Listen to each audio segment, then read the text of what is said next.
So welcome everyone here in the audience in person and also online today. We're excited to talk about open research and federated systems with all of you, looking at some disciplinary, regional, and international perspective. I'm Reyna Broadhurst, the Associate Director of the International Technology Office of the World Data System. Where we have three great panelists joining us today, Bernie Pope, Fiona Bradley, Marcel, Garcia de Souza, and I'll give more information about all of them before they speak. And we have online our International Program Office Director of the World Data System, Meredith Goins, who's going to be our rapporteur for this session. So of course, we'd like to start with the acknowledgement of country. So I would like to acknowledge the traditional owners, the Yurbal and the Yugera peoples of the land that we're meeting on today here in Brisbane, and pay my respect to the elders past and present. So we'll start with a little bit of welcome and introduction to this topic. Then we'll invite Bernie Pope to tell us a little bit about what's happening in the health data sphere. We'll follow that with Fiona Bradley, who's going to broaden that to more open research more broadly and connected infrastructures, both regionally and internationally. And then we'll have a discussion, inviting Marcel up to join us as well. And we'll have some prepared questions as well as audience questions, and then just a very short, brief closing. So this plenary theme has come together over quite a long time of planning. I really need to thank my colleague Meredith, who at the program office, who has been working alongside with me and identifying the speakers and preparing the details of the program. And so we're really excited to look at this data sharing and open research progress that has been happening. It's really important to this internet-connected, interoperable, and interdisciplinary data exchange across data, the technologies, the platforms and services that are being offered.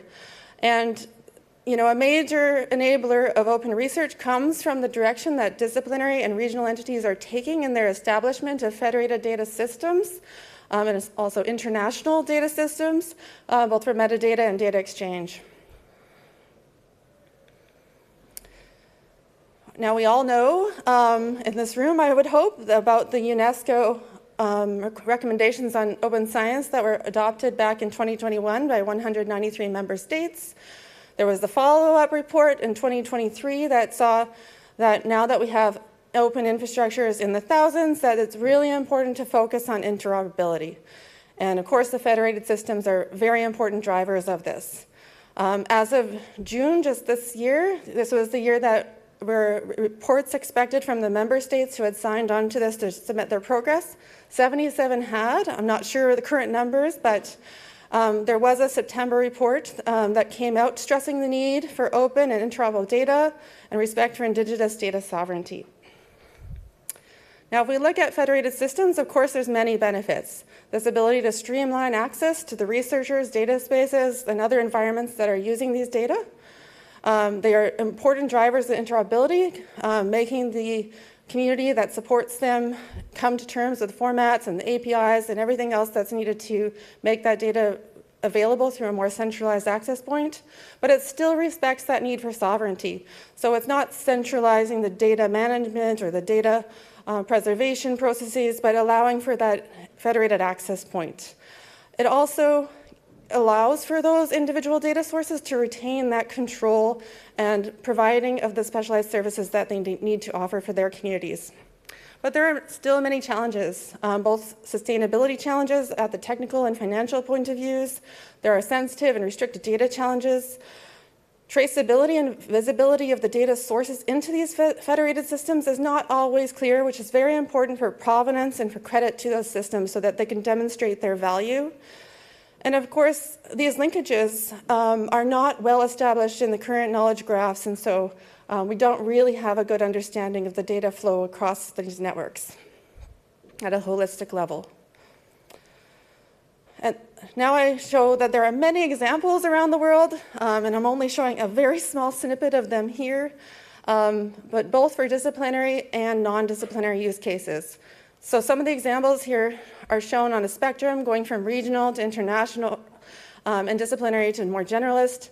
And I just pulled some examples from Australia, where we are today, Brazil, where one of our panelists comes from, Canada, where I'm from, Japan, where the World Data System started its first office, Ethiopia, Europe, and the US.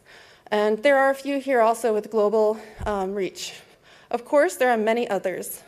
They range from emerging to established, but all are really trying to achieve a centralized and interoperable data access point, whether it be for data sets, samples, data management plans, or publications. Some of these federated systems are being presented at IDW here this week, and also will be shared a little bit more in this panel.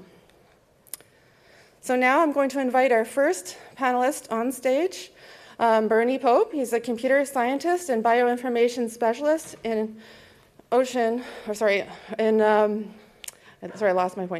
humanomics. His mission is to translate cutting-edge biomedical research into significant improvements in human health through the application of scalable, efficient, and robust computational methodologies. And you can start to walk up. Working at the University of Melbourne as a professor in the Faculty of Medicine, Dentistry, and Health Science, he carries out the dual roles of Associate Director, Human Genome Informatics at Australia Biocommons, and Bioinformatics Lead at Melbourne Bioinformatics. Sorry, I can't figure out how to scroll the rest of this here, so I'm just going to go to my other slide. Sorry, 1 second.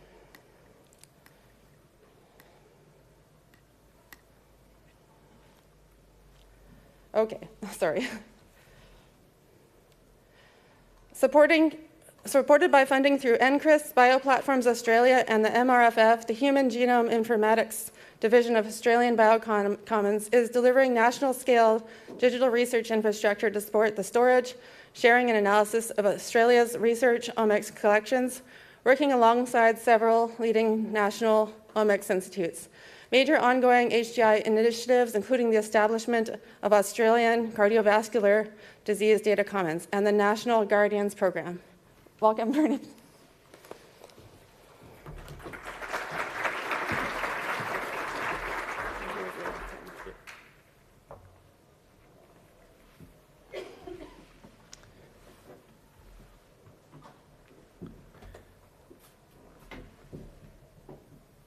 Thanks, Reyna, for the introduction, and thanks for everyone for attending this meeting and the opportunity to present our work. So I was asked to present on the perspective from health, and that's obviously a very broad topic. So I'm going to talk about a slice of the health discipline where we work, which is in humanomics research data. And I'm going to talk a little bit about a program of work that we have ongoing at the moment called Guardians, which was funded through NCRIS. It stands for Genomics Uplift for Australian Research through Digital Infrastructure at National Scale, and we're very proud of that acronym. A lot of work went into that. All right. This slide is the buzzword bingo slide. You're not supposed to show this slide because everyone shows this slide on talks about genomics, which is this rapidly increasing generation of omics data internationally. If you're not from this field, then you may not be aware of the increased advances in omics. We talk about omics in general, that includes genome sequencing, but more generally extends to all biomolecules, such as proteomics, metabolomics, and so on. So there are many omics measurements you can make. They all have similarities in the sense of their goals are to understand the nature of the biomolecules in cells and understand human health and answer research questions. So these charts here show the rapid growth of generation of data. They talk to really a part of the problem, which is just this enormous amount of data to deal with, which in some sense is a soluble problem if you buy more storage, but that's really not where the big challenges are. Because we're dealing with human data, we're also dealing with sensitive data, and we're also dealing with data that has lots of complexity to it. as well. So a few years ago in 2020, a group of organisations in Australia working in this space got together under the auspices of NAGEM, which is a national approach to genome information management, and looked at the situation in Australia and came up with some recommendations led by Australian Genomics. And one of the key findings was Australia is imminently facing a crisis in genomic information storage, analysis and sharing. That was 5 years ago now. Are we still in a crisis? That's quite powerful language. At least the key thing to say here is that we're responding to this crisis, and the Guardians program I'm talking about is in part a digital infrastructure approach to addressing that problem.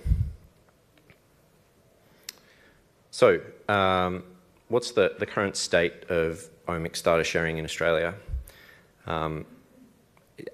As is often the case outside of omics, Australian human genomics data is siloed. And when I say genomics, I mean omics in general. Being siloed means it's often generated project-based, through institutions, through grant funding, and it's often housed within an institute and difficult to find, difficult to share, and that hampers use of the data. Obviously, this limits reuse and reanalysis of the data. It's very expensive to generate omics data, and many hundreds of millions of dollars have been spent in Australia alone on generating these data sets. We believe that public benefit is increased when the data is shared. I think I'm preaching to the choir here about that point. And we also believe that large cohorts are needed for statistical power. So I think, without being too controversial, most of the low-hanging fruit in discoveries in human omics data have been plucked. And what we need to do, but there's many more problems to solve, and what we need to do is aggregate larger data sets together, particularly in rare disease and cancer. And cancer can be considered a rare disease, where the number of observations of any particular phenomenon can be quite small. And individual countries often struggle to aggregate enough data for statistical power. National and international data sharing is highly beneficial, but requires considerable collaboration and coordination. And really, I think that's where the big challenges are, as opposed to buying more storage for the data. And Australian Biocommons is really interested in this collaborative approach, and through the NCRIS funding that we have, and the C in NCRIS is for collaborative. So it's really in our DNA, so to speak, that we believe collaboration is really key, and actually bringing the community together to agree and to participate together is really critical. So this is some data that Marion Shadbolt from our team aggregated a few years ago now, but it's still relatively true. What happens to human genomics data in Australia? Well, apart from lots of data being siloed and ultimately never leaving the institute where it was generated and being stuck on portable drives and other places where it's not findable, some and much omics data goes to international repositories, in particular the European Genome Phenome Archive is one common place where Australian data has gone. You probably can't see, this slide's too small, you're not supposed to read out the institutes at the bottom, but the colours are indicating where the EGA says the data came from, and this is just data originating from an Australian-led research project. The vertical axis is the number of data sets counted. It's really not that important to know what those numbers are, but in aggregate, this is many hundreds of data sets of Australian omics data that's gone to the EGA over nearly a 10-year period now. It's fantastic to have the EGA as a resource. We're incredibly lucky to have that resource available across the world. The EGA itself is moving to a federated model, so it's very apropos for the topic today, recognising that it's not feasible to be the central location for all of omics data, as those plots at the start showed that rapid growth of data is drowning, and increasingly data governance and sovereignty means that the data must stay in the jurisdiction where it was generated. Okay, so what does that mean for Australia? Do we just keep sending data to overseas? Ideally not, for many reasons. And the biggest reason is around data governance. Historically, and even with the EGA prior to Federation, researchers would apply for access to the data through the data access committees at EGA, download enormous amounts of data to their local computing resource, analyse the data, and then ideally remove the data when they're finished and so on. That's really not a workable model in the future with omics data, and increasingly data governance is becoming more critical, and the data needs to stay where it was generated. It needs to be governed by the communities that were involved in the generation of the data. That includes the researchers, but also the study participants as well. So we're aiming for a step change in human genomics data sharing. Moving from, on the left here, individual projects, those siloed collections of data on the left, through some collaborative exemplars, over to the right-hand side, which is national infrastructure that supports multiple communities and flagships. We have largely arrived at a federated approach to this, not because we thought we wanted a federated approach for the sake of federation. It's rather that federation and a distributed approach is one of the ways to solve some of the problems that we face in data governance. And so it's the natural fit for the design. But there are some compromises and some things to consider with federated approaches. This diagram here shows, it's a sort of an overview of the Guardians program. It's a very complex program. It's hard to describe in the short amount of time, so I'll just be very brief about it. You can look up online if you're interested, or contact us to discuss further. We are very interested in talking to people about this as well.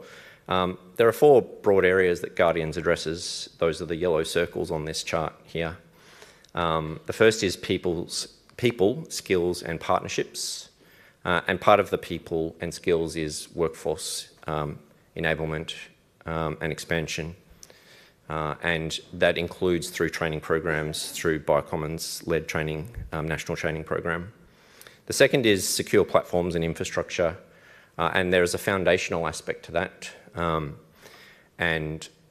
Security is really critical in dealing with sensitive data. That's stating the obvious, really. But that includes a key thing which is really, in a way, different to being federated, which is a national repository in addition to community-led data commons.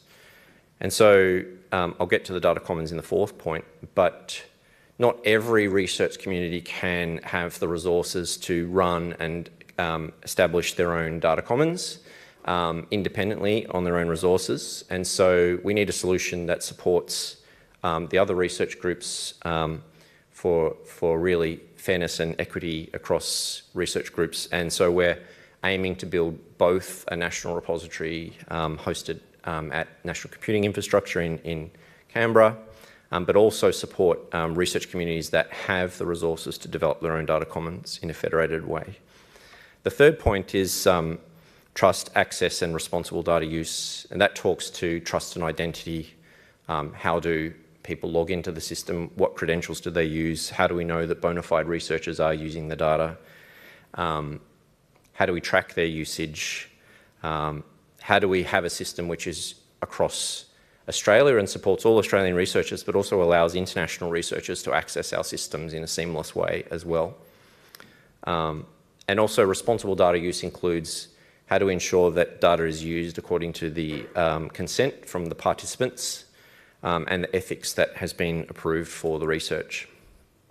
And the last point is, as I was mentioning, community data commons and translational impacts. We have established 5 community data commons in rare disease, heart and chronic diseases, and adult and childhood cancer. But we hope and believe that we'll be expanding to many more as time goes on. And as Bob Grossman has written in his descriptions of data commons, a data commons is a web-based or a cloud-based data platform that facilitates community governance of the data sets, and that's really critical to our work.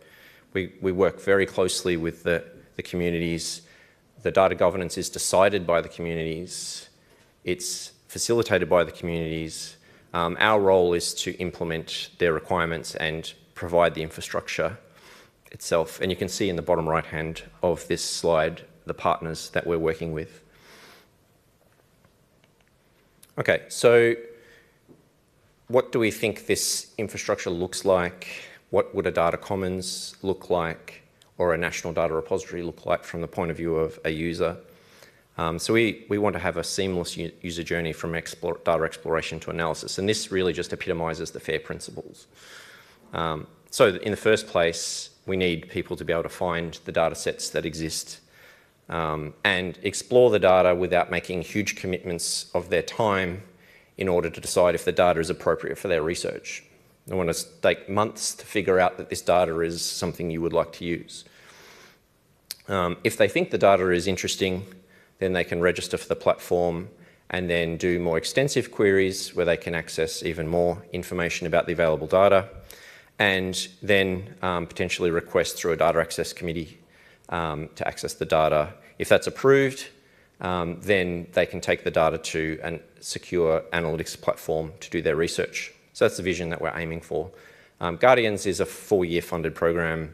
We are about not quite halfway through the program, and so we're aiming to achieve these results. Okay, so here's an example that we've made earlier. This is the Australian Cardiovascular Disease Data Commons. It's built on top of the Gen 3 Data Commons software system, and it supports Australia's first major multi-omics data commons in obviously cardiovascular disease. And you may know that cardiovascular disease is a leading cause of mortality and morbidity in Australia, but also internationally. I think approximately 27% of individuals who have a heart attack have no preclinical indicators for that.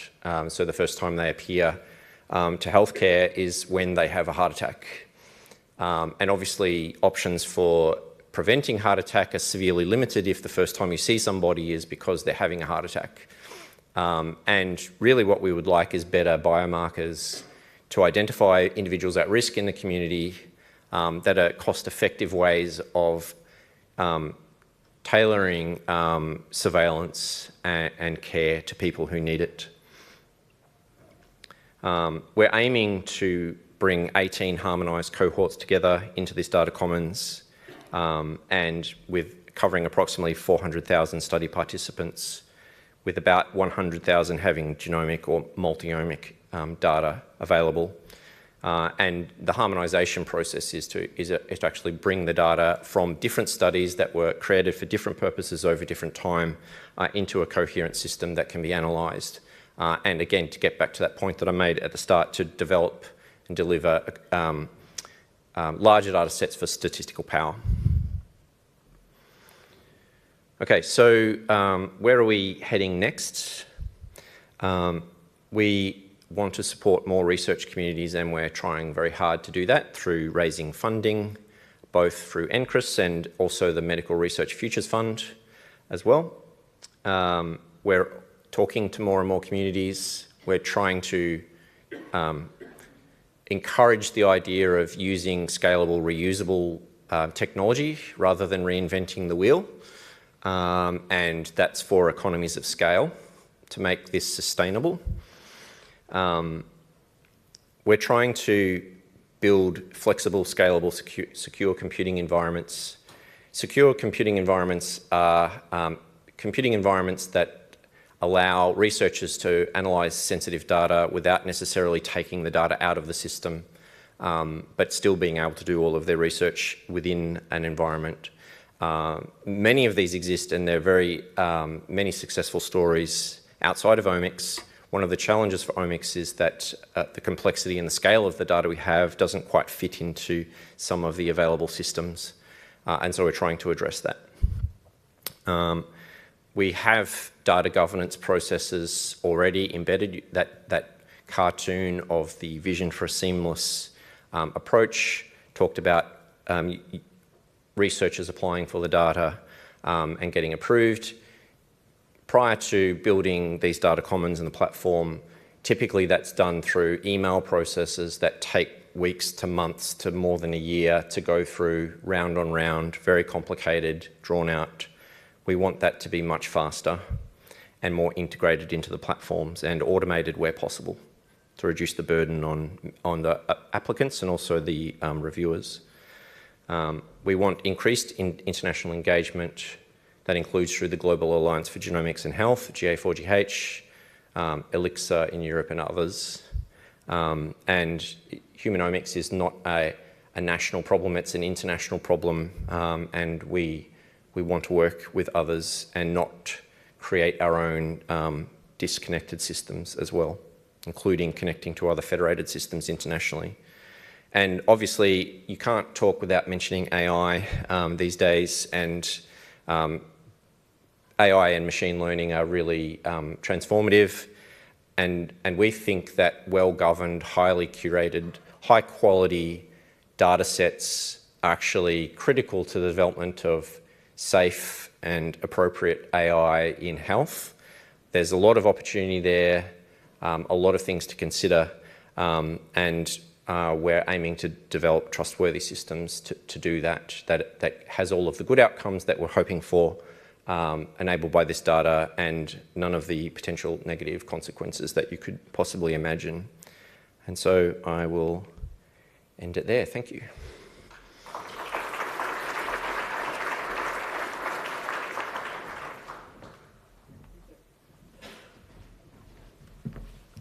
Great, thank you.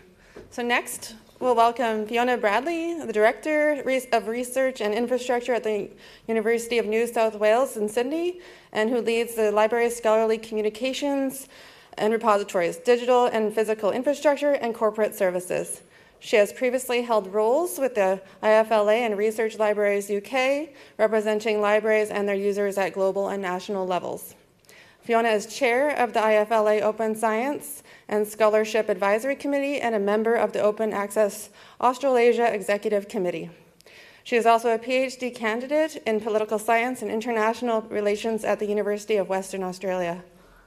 Welcome up, Fiona.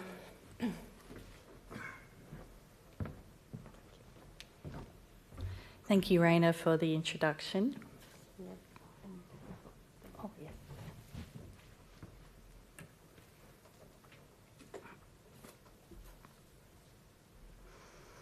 So hello, everyone, and good afternoon, and thank you all for joining before your dinner this evening.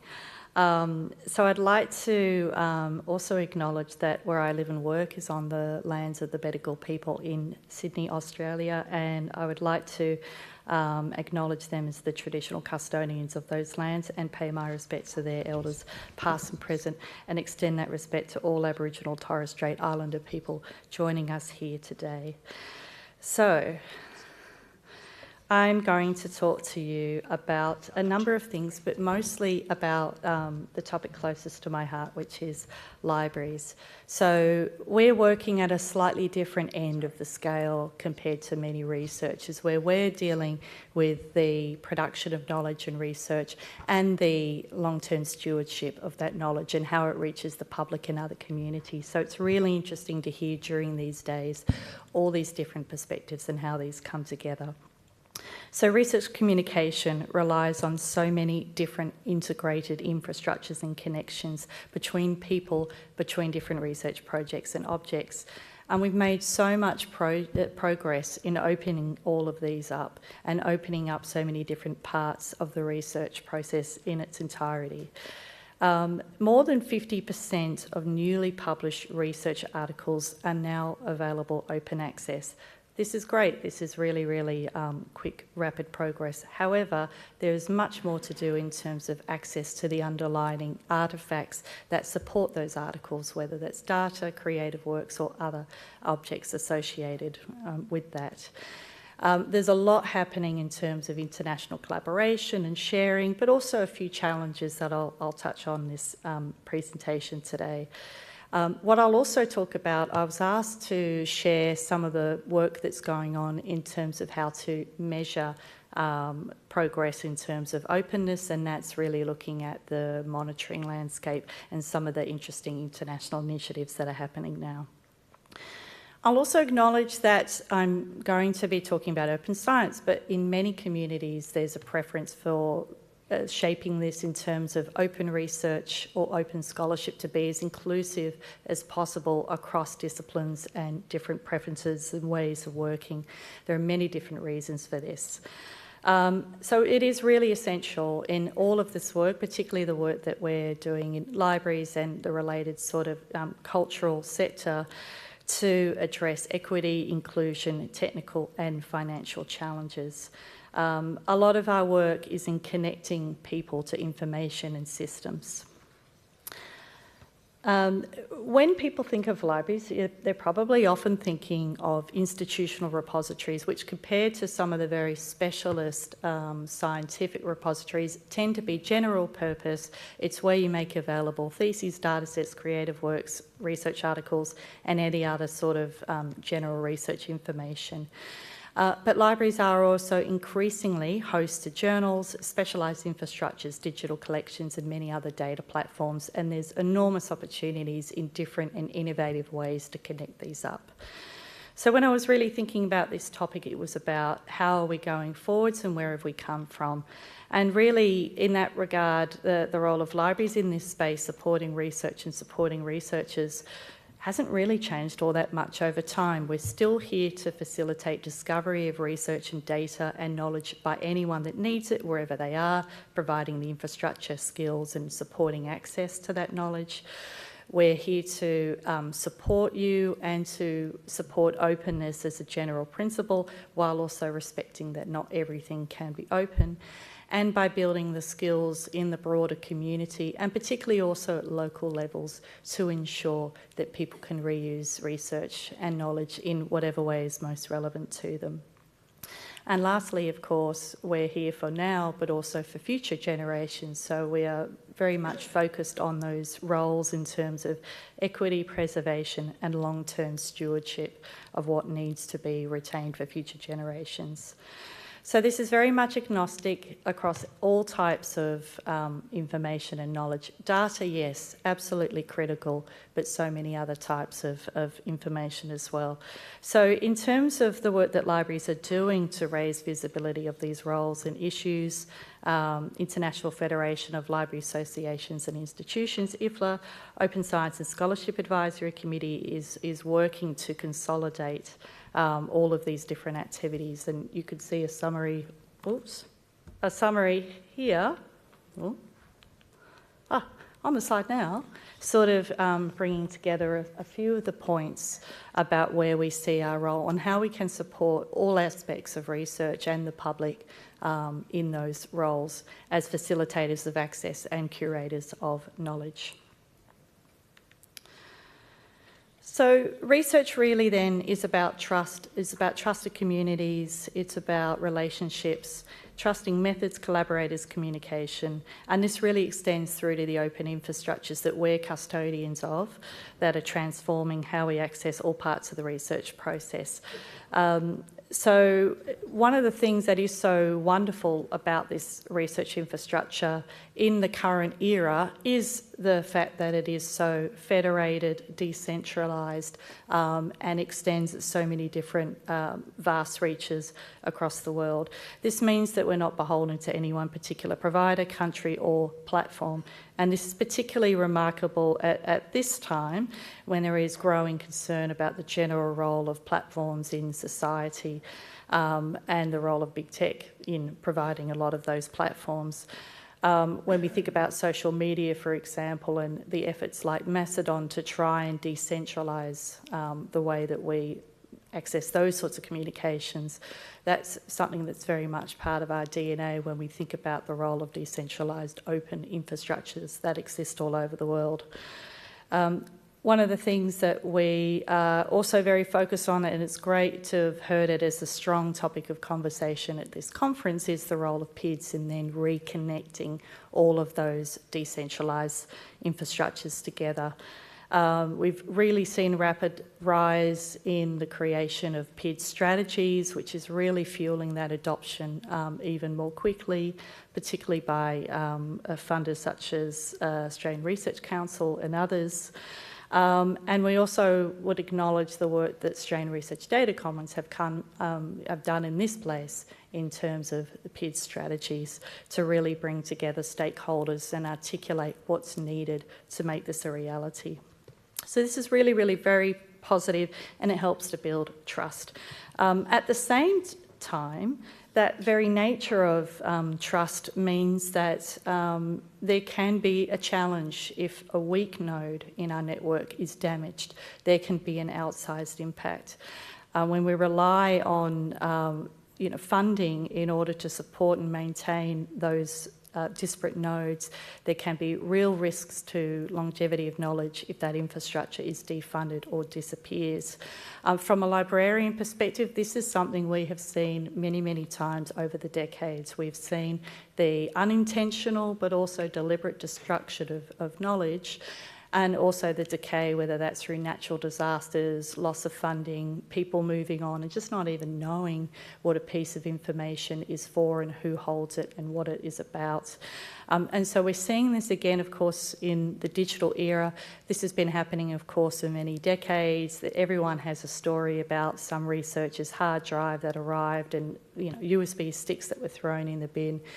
But now we're also seeing an added layer in terms of some very fundamental risks to ongoing funding of some projects in many countries as support for openness goes up and down, but also, unfortunately, in some cases, whether due to conflict or disasters or other reasons, unfortunately, there have been some significant losses of research data. Plus, of course, in terms of the general open internet, the issues associated with link rot and so forth. And so these are issues that librarians have long paid attention to, but particularly has come into renewed focus and public attention over the last year or so. So trust has been put to the test, and there's a real need to capture this information and to pay attention to this ongoing.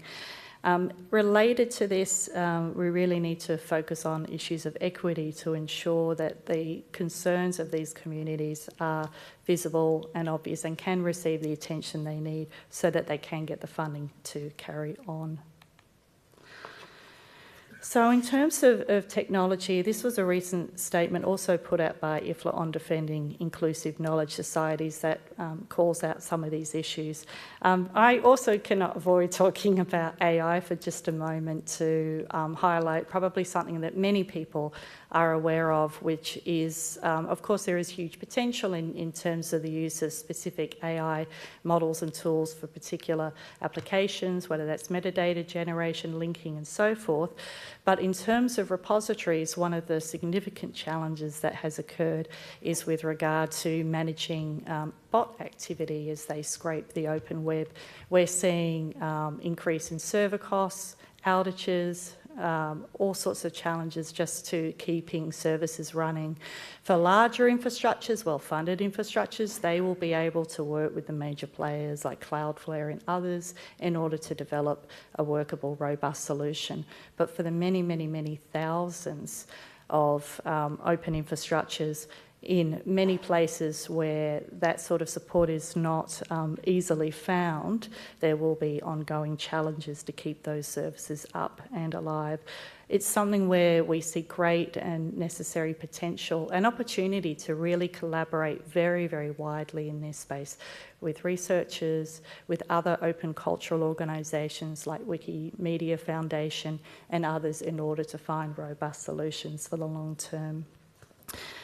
In this space as well, there's a real role for thinking about the role of PIDs in terms of provenance and being able to track back to the source. There's been a lot of great thinking about that here in this conference and elsewhere, and that's something we're very, very keen to work on.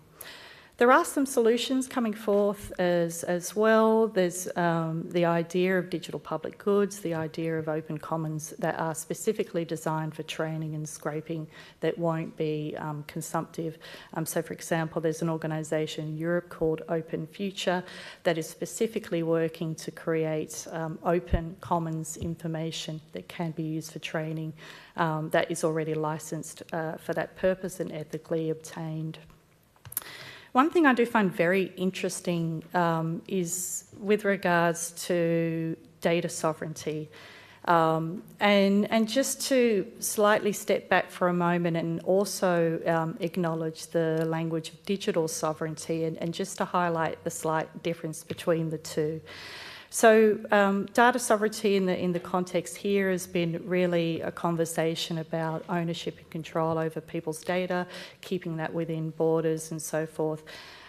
This is a little bit different to digital sovereignty, which in the political context, and that's sort of where my PhD research is sitting, is really more about control of the digital and really speaks to the relations that states have with each other, but also with non-state actors, particularly multinational corporations. And it's really sort of come to light as states have sort of sought to reassert control and their role in relation to some of the big tech companies that are not based in their own country, for example.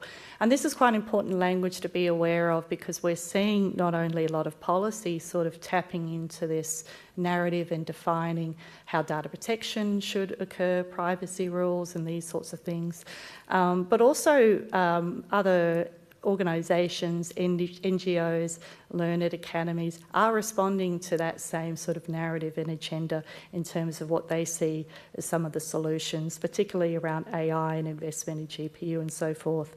So I think it's just important to be aware of those different ways that language can influence different solutions. So to bring some of these ideas about provenance and trust and ongoing stewardship all the way down to an institutional level, here are just a couple of examples of what my institution is working on to try and strengthen our role in this gigantic open infrastructure landscape. So I'd like to give credit to Jerry Devine from my team who prepared this diagram. And what this shows is just sort of the integration between different persistent identifiers that we draw on at this current time.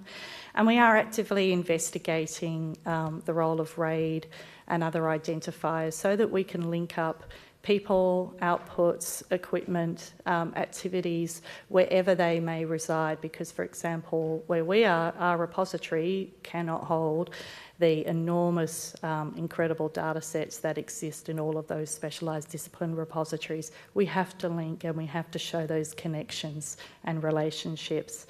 And we do that through a range of systems and services in order to highlight that diversity and complexity of relationships. So then turning back to the bigger picture, it's all about funding, which is a real challenge for many. There's a lot of very inspiring examples, whether that's Open Air in Europe, the open access journals in Indonesia, INCRIS, policies in Korea, innovative R&D regulations for AI in Singapore and so forth. And we're all actively seeking to reinvest in our repositories here in Australia as well. But we know that many issues emanate from funding being project-based.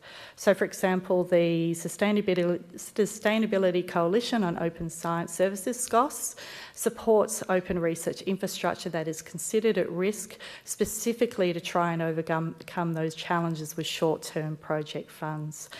We're also seeing a lot of innovation in terms of how we map out all of these needs of different infrastructures around the world, and that's where I will turn to monitoring. So, as you know, the UNESCO Open Science recommendation was agreed in 2021, and this year in 2025, the principles of open science monitoring were developed in order to start measuring progress towards meeting the recommendations. And this was a very open, collaborative process involving feedback from around 150 people. No doubt some of you were also part of this really great process. And so a lot of this work was initiated by the Ministry of Higher Education and Research in France, which has been very, very much at the forefront of a lot of open science initiatives, and has now grown to involve people from more than 40 countries participating in a range of working groups and discussions about what is needed to show this process progress. And the principles focus on three key pillars, which are around relevance and significance of monitoring, transparency and reproducibility, and self-assessment and responsible use.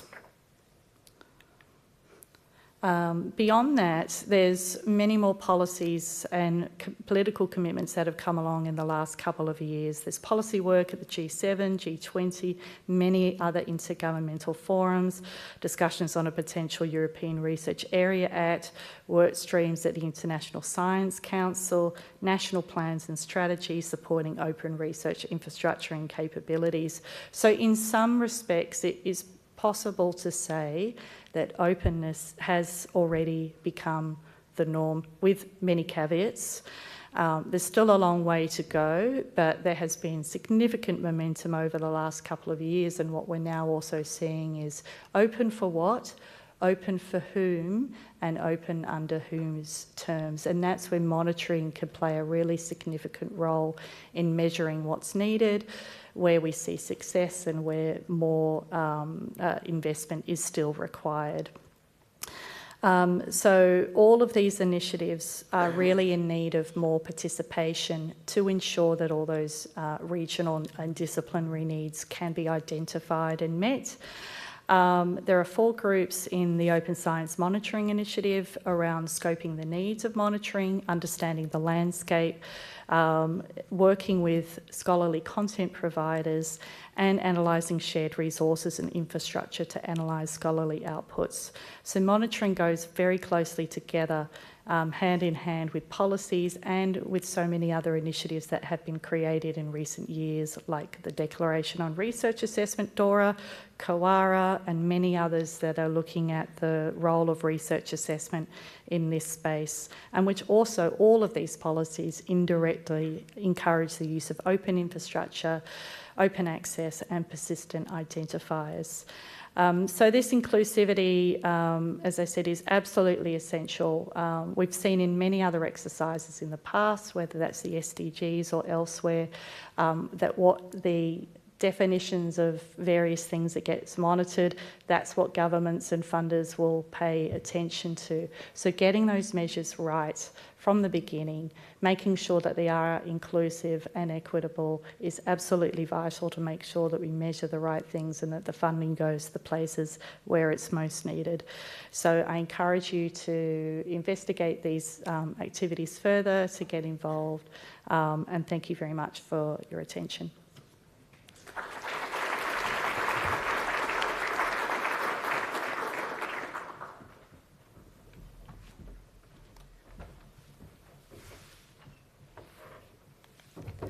Oh, great, thank you. So, Bernie, you can come back up for the panel, and we'll welcome also Garcia de Souza up to the stage. So Marcel is a researcher at the Brazilian Institute of Information and Science and Technology, where he currently has the coordination for the treatment, analysis, and dissemination of scientific information. He holds a master's degree in science education and is pursuing a PhD in information science. His research focuses on open science, information management, and research data. And so, Before we get going on to the prepared questions, I will ask for Marcel to say a few words, but I'll just give a few words on instructions on those questions. So we have 5 prepared questions. For those of you online, you can already start to put some questions into the app or into the virtual platform. And for those of you in the room, we'll turn to the audience also for your opportunity to ask questions to our panelists. And then we'll alternate, I guess, between what's online and what's in the room just to make sure that everyone has a chance. But do you want to speak from here? Or? Oh, okay.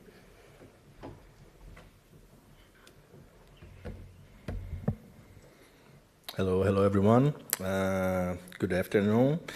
First of all, I'm very lucky to be here today. I almost couldn't attend this conference due to a health issue.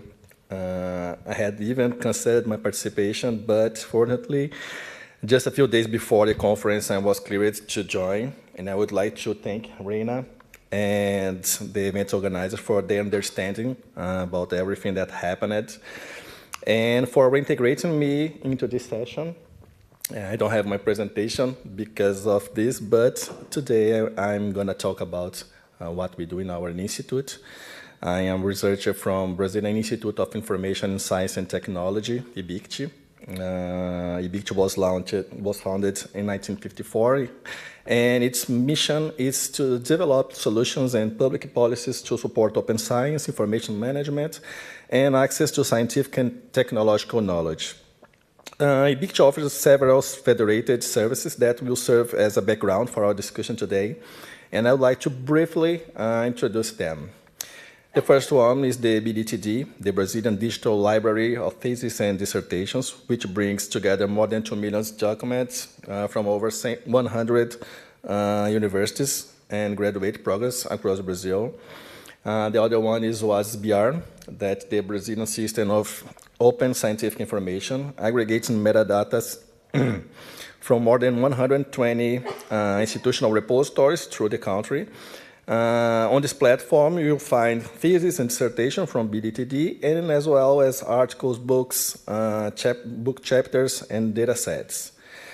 We also have our national CRIS, the Current Research Information System. That's our platform that integrates not only researchers' output, but also other elements that involve the entire scientific communication process, such as researchers, institutions, scientific journals, graduate programs, and patents. The BR-CRIS connects with national sources like Lattes and Sucupira platforms, as well as international sources such as OpenAir, La Referência, OpenAlex, and Crossref. And finally, we also provide a repository infrastructure for institutions that don't have their own institutional repositories. We offer Deposita for scientific publications and Deposita data for research data deposit. That's it. Thank you very much.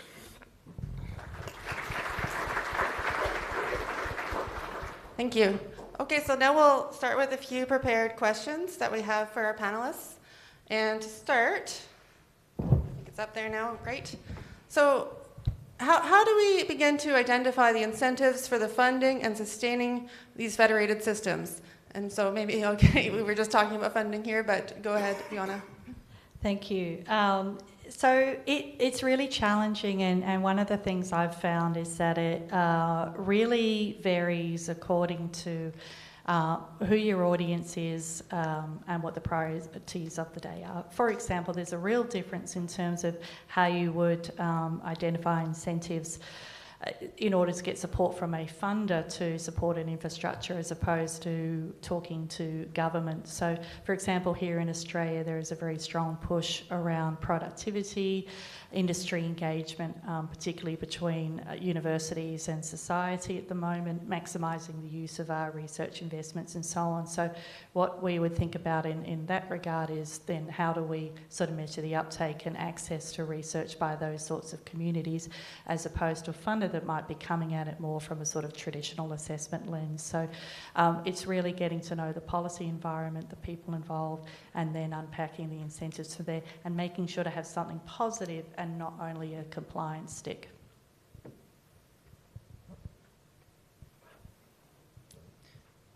Right, so I think it's a great question. Could talk about funding all day long. Certainly spend a lot of time thinking about funding. I think the question is really about sustainability of infrastructure and how do we fund that. And it's, if I knew the answer to that question, I think I'd be really happy with myself. I think I have some ideas.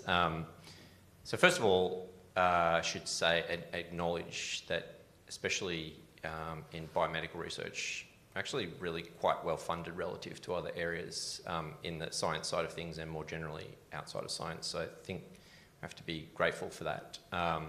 Especially lucky to have also NCRIS for funding research infrastructure in Australia, which if you're not from Australia, it's the National Collaborative Research Infrastructure Strategy through the federal government. That has been for a couple of decades funding major research infrastructure in Australia. I mentioned that in the talk, and the C stands for collaborative, and I think it's a brilliant idea for making big infrastructure work together. In terms of sustainability, in our space in humanomics, we're really focused on demonstrating impact and outcomes in order to motivate future funding. And we're on the pathway to that, I would say. So I think that's our mission. And obviously we want this to continue into the future indefinitely, but we also have to be very focused on the outcomes that we achieve with the infrastructure that we're building. And I think one of the ways we do that is through the communities that we work with. So we're very, as I said in the presentation, we're very focused on collaboration with and leadership through the community, the research communities. And they determine the ambitions of the research community and also demonstrate the impact through translational outcomes. So I think sustainability is always a challenge, but if we do show that what we're doing improves outcomes, but also achieves economic benefits, I think that is a good argument for nationally funded programs to keep funding these platforms that we build. So that's my thoughts. It's not really an answer to the question, how do you do it, but it's really thinking about how do we approach that. And any final words from you, Marcel, on this topic? Yes. Sustainability definitely is one of the most critical aspects in any federated system, any federated infrastructure. In our case, we don't treat our systems in an isolated way. We try to incorporate them into public and institutional policies. We try to make their use mandatory in institutions. If it happens, the institution will also be responsible for the system. They will feel part of the process, and it can help us. About funding, in our case in Brazil, it depends of what kind of government we have. In the last government, we have huge problems with this. Now, it's not good, but it's better now. And we use a shared responsibility model that involves governmental investment, academic engagement, and regional partnerships every time it's possible. Okay, thank you. So I think we heard some good ideas there, so we'll move to the second question now. So how do we better ensure the traceability from and credit for the repository sources that are harvested by these federated systems? And do you think that is important, or is it really not that important in your perspectives on that? Yeah, so we've got different levels of progress depending on what we're looking at and thinking about. So there's been a lot of progress in terms of data citation very recently, for example, but what we still see is that oftentimes that acknowledgement is just sitting in the acknowledgement fields of a paper or something like that, and we don't have a completely consistent machine-readable way to get at that in order to link and credit the reuse of data sets. More fundamentally, I think there's a real question about, I spoke about the sort of fragility of some of the more distant nodes, and, while having a federated approach and leaning on those links is really important. There's also an argument in terms of having some copies of things, not the huge data sets, but the other smaller outputs, curated outputs. Having a few copies is not a bad thing. Many systems go offline all the time. If we're in an environment where we're not sure about the robustness of those things, we call this approach lots of copies keep stuff safe. The challenge there is making sure that you have the correct version of whatever the thing is that you're creating those multiple links to. And I think also there's a real question that's emerging quite recently in terms of the policy space. So there's a lot of discussion about how do we show the different forms of impact of research in different domains, and one of those is in terms of uptake of research and policy. We and many other sort of players in this landscape tend to be very citation-centric. But oftentimes, that it's not necessarily that a policymaker will be linking a DOI or specifically citing an individual researcher when they're developing policy, nor is that how the policy sort of process unfolds. So sort of expanding our thinking about ways to capture those contributions, whether that's an intervention in a meeting or, attending a round table, or by specifically drawing on the use of a particular output or piece of data in policy. That's a really hard challenge, but it's essential in order to give the appropriate credit for that work. Do either of you two have something to add? Okay, yeah. Oh, sure. I think traceability is really one of the fundamental factors for reproducible research as well, and I think I'm really happy that reproducible research is taken very seriously now, and certainly in my field, it's just what you do. So we're obviously trying to enable reproducible research through the establishment of the data commons for human genomics data and improve reproducibility. I think I'd like to acknowledge the work that ARDC does in this space, Australian Research Data Commons, in terms of identifiers for data sets, aggregating data collections, providing catalogues of data, and ability to cite these throughout the data ecosystem in Australia. So I think that's really great work. I'm just trying to remember the other part of the question. So yes, in summary, I think it's very important. The other thing about credit I wanted to mention, because credit was mentioned in the question, is we're pretty good at giving credit to researchers and funding agencies and others, and that's always very important. But actually, I would like to see more credit given to the study participants, particularly in the human health data.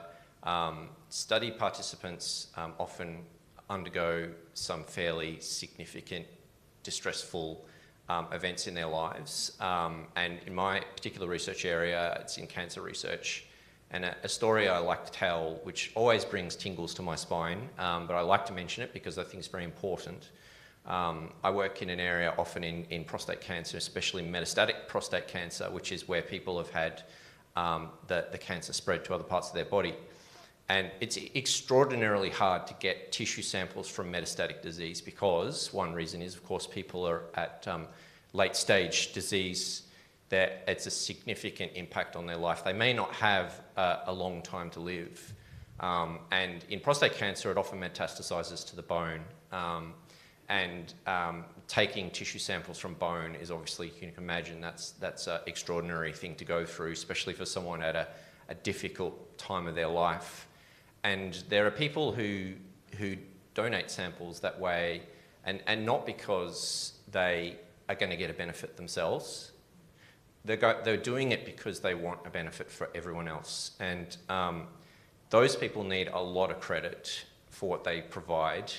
And also that reminds us how serious it is that we deal with this data in appropriate ways, both making sure it's used appropriately, but also using it effectively and quickly. And not taking a long time to do the things that we're doing because it's very urgent. And so just getting on the point of credit, I think we could do better at giving credit to the participants and recognising quite the superhuman efforts they sometimes go through to provide that to us. So it's good to reflect on that, I think. Well, traceability and recognition are essential to ensure trust and credibility to Federated system. In our case, we use, especially to talk about recognition, we use persistent identifiers like DOI or ID or to allow for proper credit to authors or institutions. In our case in Brazil, and probably in the South countries in the globe, we have a problem with budget, and I'm talking about buy for these speeds. If you think about only 1, 2, of course it's not expensive, but if we start talking about 2 million documents, we have many universities that is not prepared to pay for this. We launched last month in IBICT one bid called Dark. That's not to compete with this. No, it's not our goal. It's just to give a bid to a document that for that institutions, that researchers that don't have money to pay for this, and it's a lot in Brazil actually. Our systems preserve bits of the original sources. I think it's very important. Another thing that's important about this attribution is it's not only because ethical reasons, but also to ensure transparency through the whole process of the communication. And when you can trace a record back to its original sources, it builds trust and trustful. That repository is more trustful. That's it. Thank you. Those are all very good answers. So now that we've talked a little bit about funding and the traceability, how do we create more robust and streamlined, decentralized approaches? I think one of the things that's quite important is just sort of, coming back again always to sort of the realm I'm in, the sort of library world. So there are a series of, particular platforms and services and systems that we tend to use, whether that's, some of the data repositories, and some of those are in use in research, but also in providing access to open government data, general purpose repositories, publishing platforms and so on. There's sort of a range, but, the range of things is not that extensive. But the point is that many of those services and systems are themselves really in need of more robust investment so that they can continue to provide those options to institutions. So, for example, there are a number of open source repository systems being provided by a small number of vendors. But there's a few factors at play that sort of make it difficult to adopt. One is just sort of the access to those skills in order to implement those systems, and then the other is, of course, the skills to keep those systems running once they have been implemented and adopted. So creating stronger communities of people that have the skills in order to build and develop and maintain these systems is absolutely vital, as well as providing support for the open source infrastructures and all the other infrastructures that may exist in order to ensure there is a diversity of options across the board to meet those different purposes. Thank you. Bernie? Great, thanks. Yeah, I completely agree with everything Fiona said. That's also true in our space as well. I guess what I will add in the humanomics space is that internationally we're very lucky that the community has gotten together and agreed to some extent that we need to agree to some standards and apply a sort of classic modularity approach to design, which is to really agree on interfaces between things. And that's how systems communicate to each other, standard ways of communicating, protocols for doing that. It means you can build independent systems that have their internal complexity, their own requirements and features, but they also expose an interface to the world through which other components can talk. And so the Global Alliance for Genomics and Health, GA4GH, is really working on that, taking custodianship of a lot of standards and developing them and illustrating them through driver projects. So it's not just a theoretical idea, it's really in practice and driven by practice.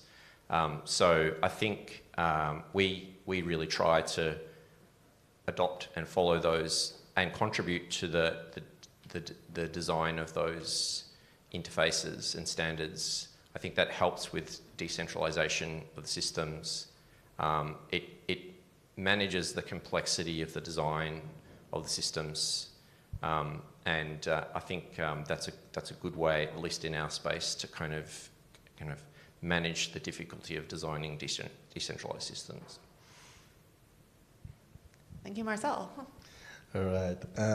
In our case, it happens through institutional autonomy.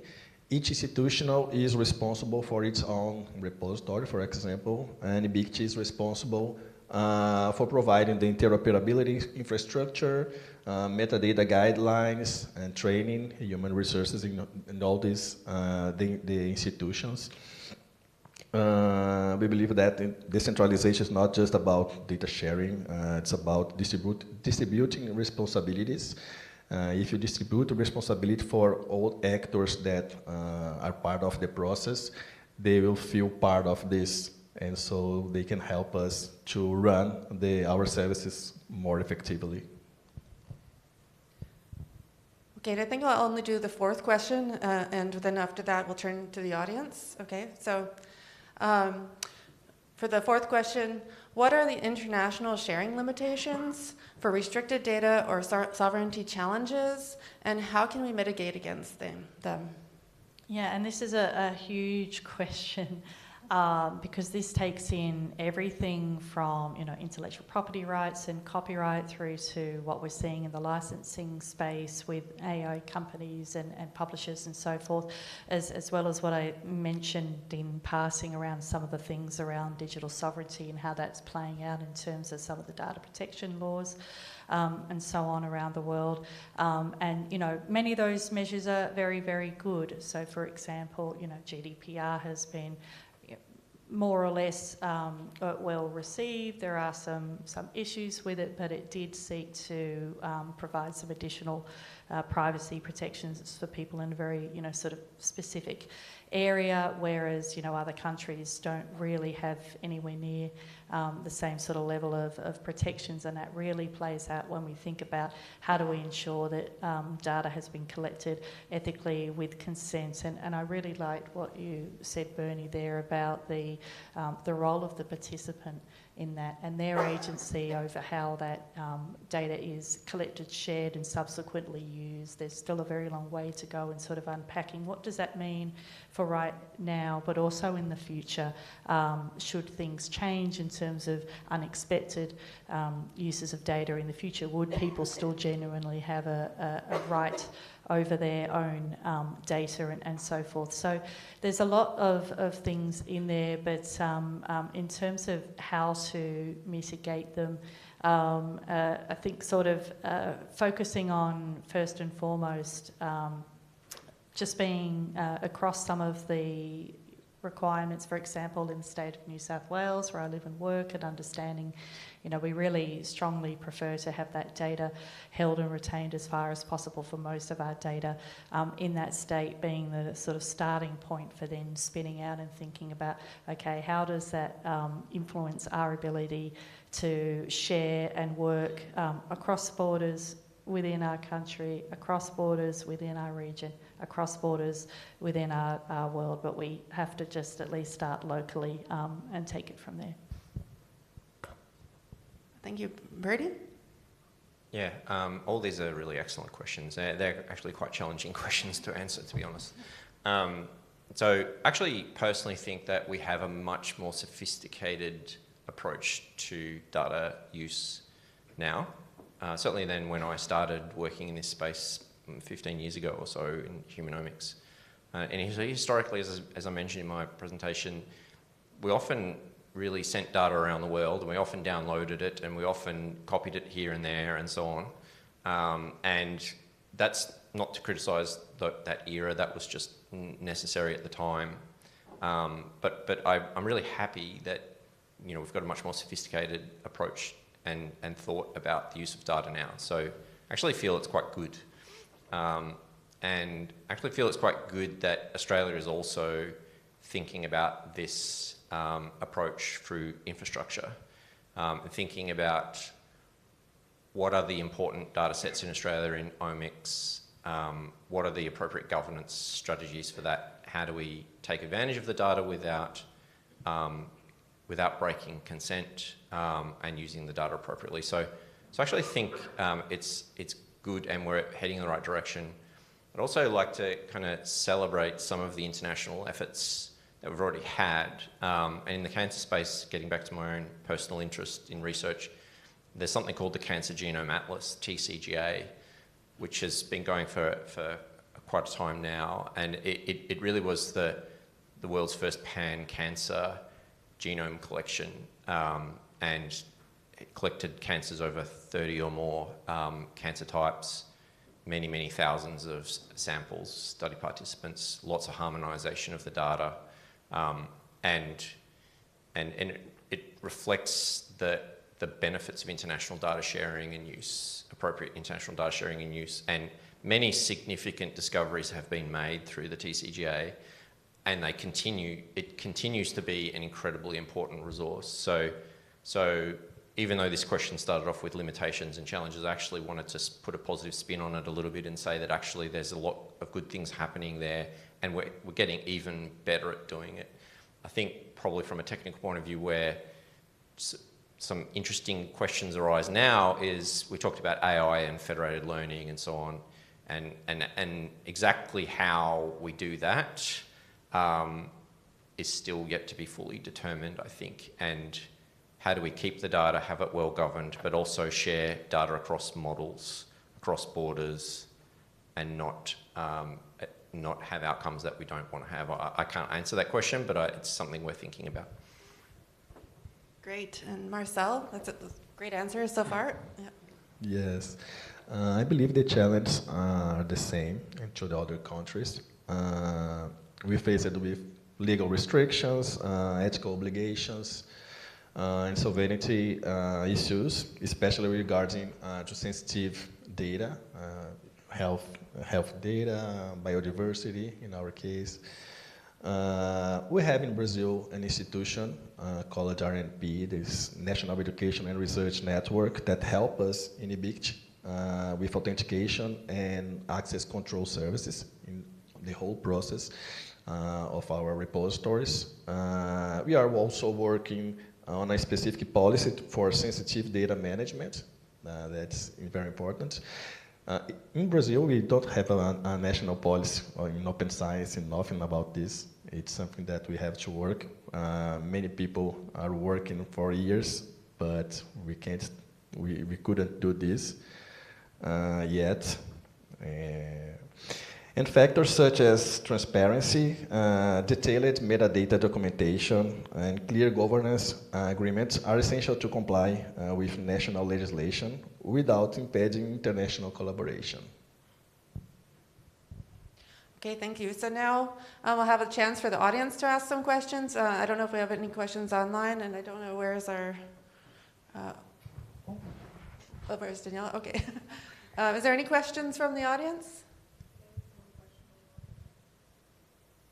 Okay, there's a few over here, but you had some online? There is one question online from our colleague, Meredith Goins. Okay, well, maybe we'll take one in the room first, and then I'll turn to that. So is one of the mics available to bring to a question over here? And if you're, when you're speaking, if you don't mind to introduce yourself, that would be really great, too, especially for those online. Where are we going? Thank you. Thank you. This is Matt Mayernick from the United States National Center for Atmospheric Research. I appreciated all your comments. I think this is really interesting. I have a question, which I think maybe is a variation on 2 and 3 here, but there's sort of a tension between, or maybe in my mind, between sort of the need to have control over these sort of data integration systems for to ensure good accountability and authority for the data resources, that we ensure their validity and so on, and sort of decentralization. I guess, is there a tension between the need to have control and versus the sort of goals towards decentralization? Is one of you prepared to answer that question? I think it's a great question because it really loops back to that concept of trust. So, for example, persistent identifiers have been wonderful as a way of sort of serving as a bit of a proxy for that trust. Yes, that person is who they say they are, but as we've seen, of course, it is possible to, unfortunately, manipulate some of these systems. So, so much of what happens in research is assuming that everybody is a good actor. And, of course, 99.999% absolutely are. But, indeed, there is this sort of underlying concern that there is opportunity for misinformation and manipulation to come into the system, and what mechanisms would we have in order to guard against that? That's something that we probably need to be paying a little bit more attention to as we go on. It's a very alive and important issue right now. It's a great question. Any other answers? Yeah, I think I agree with Fiona. It's a fantastic question. I was actually thinking about this very topic before today. Thinking it's one of the great themes of humanity, in some sense, of centralised, decentralised, and we often oscillate between those to some extent. And I think, like most things, there's sort of a compromise between the two that often is the best approach. And in the Guardians program, I sort of alluded to this. I don't think I explained it very well, but I think that we have a bit of a both approach there. We have research communities who, often consortia, who have quite good resources and an ability to run and manage a data commons of their own, and we support that. But we also recognise, as I said in the talk, that there are a number of groups that don't have that capability to do it, and we can't expect them or put the burden on them to run their own. And so we have an approach where we're setting up a national repository where we will have data commonses, many of them, but in a sort of pseudo-centralised approach to that, where the governance still stays with the communities, but the infrastructure actually could be the same thing, and lots of shared resources. So I think at the end of the day, we'll probably end up with a hybrid approach. I guess decentralized approach, in our case, it's what we do. It's important for us having all, as I said, all the actors inside the whole process, and give more strength to all of them. They have to feel part of this. Okay, thank you. So now we'll, I think, open that one question from the online platform and then return back to the in-person room. So do you want to read that one out? Yes. So Meredith Goins.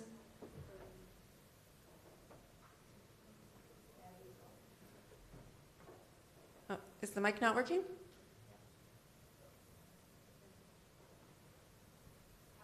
Okay, so we'll go back to the room since we're having some troubles with the mic. But there's some hands up over there. And again, just introduce yourself at the start if you can. Hi there, Christina Drummond, University of North Texas. I'm curious if any of you have worked with or started looking at the data space protocol that is emerging, really driven in Europe. And I know that's something, we'll have a session on it tomorrow at 1, but it directly seems to address some of the challenges you're talking about. Great question. Is one of you prepared to answer this? I'm thinking maybe Bernie, that you might be able to, or... Uh-oh. I'm aware of the data space, but I'm not an expert, so I probably can't speak authoritatively on that. but thank you for mentioning it as well. I think that's raised awareness, so I think that's important, so thank you.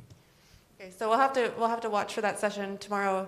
I think it's the last session before the last plenary tomorrow, so yeah. Is the mic issue solved on that end?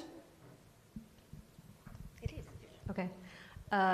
So Meredith Goins asks Bernie, what criteria would you consider in building out trustworthy AI machine learning capabilities? Trustworthy AI machine capabilities and criteria. Thanks for the question, Meredith. Okay, let me think for a moment. Okay, so I think one of the potential risks with AI, machine learning as well, but AI especially deep learning methods. I mean, let me start another way. One of the benefits of deep learning methods is that they can integrate complex data sets together and in ways that we're sort of traditional statistical techniques that we apply don't usually work that well. So that's one great thing about AI is you can do that. We have a session tomorrow on multimodal analytics as well, and so I think AI has something to say there. So there's potential for taking clinical and demographic data, genomic data, phenotypic data, and building very sophisticated models, and also potential for combining local models that you build on your data collection in your data commons. Let's say you have a cancer data set, and you can integrate that with models that are established for generalist biomedical knowledge. So that's the great potential impact for AI. Where there are some limitations and challenges are around inadvertent re-identification of participants. So that's a very important part of human omics research. Genomic data, where you measure DNA, RNA, proteins, lipids, those sorts of things.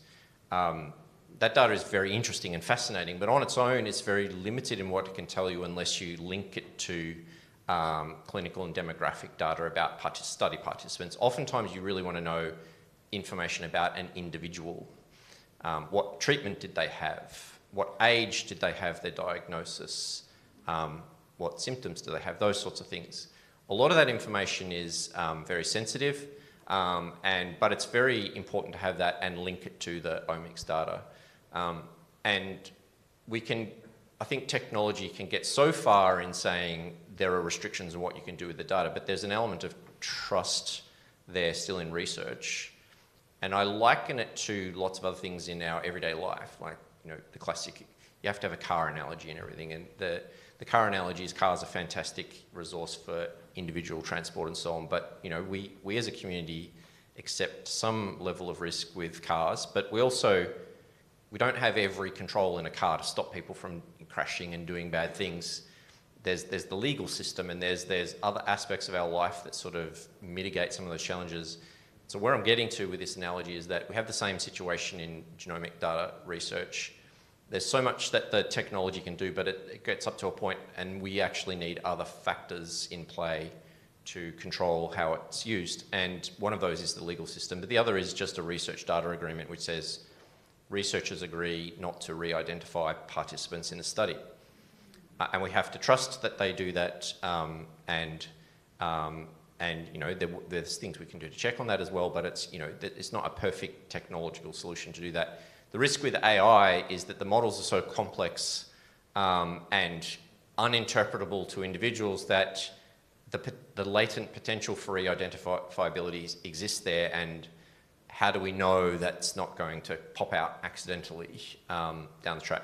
So maybe that's a very long-winded answer to the question. It's a good question, but my thinking on that is the open question is, how do we develop these models and have all the good things and don't end up with you know, situations where, for example, somebody's individual risk for disease becomes public information and negatively impacts their life.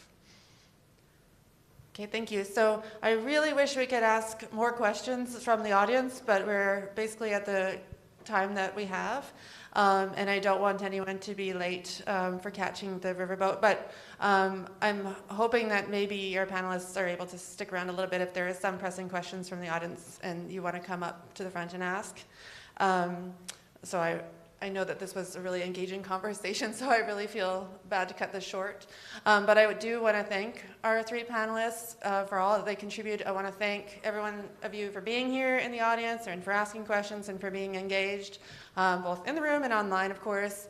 And I hope many of you will see you at the Eat Street Social. So yeah, I apologize that we can't keep going, but there's a 6 o'clock hard deadline, I think, for that ferry boat, for those of you that are trying to catch that, and then soon after that for the buses that will leave as well. So thank you again to all the panelists and to all of you in the room.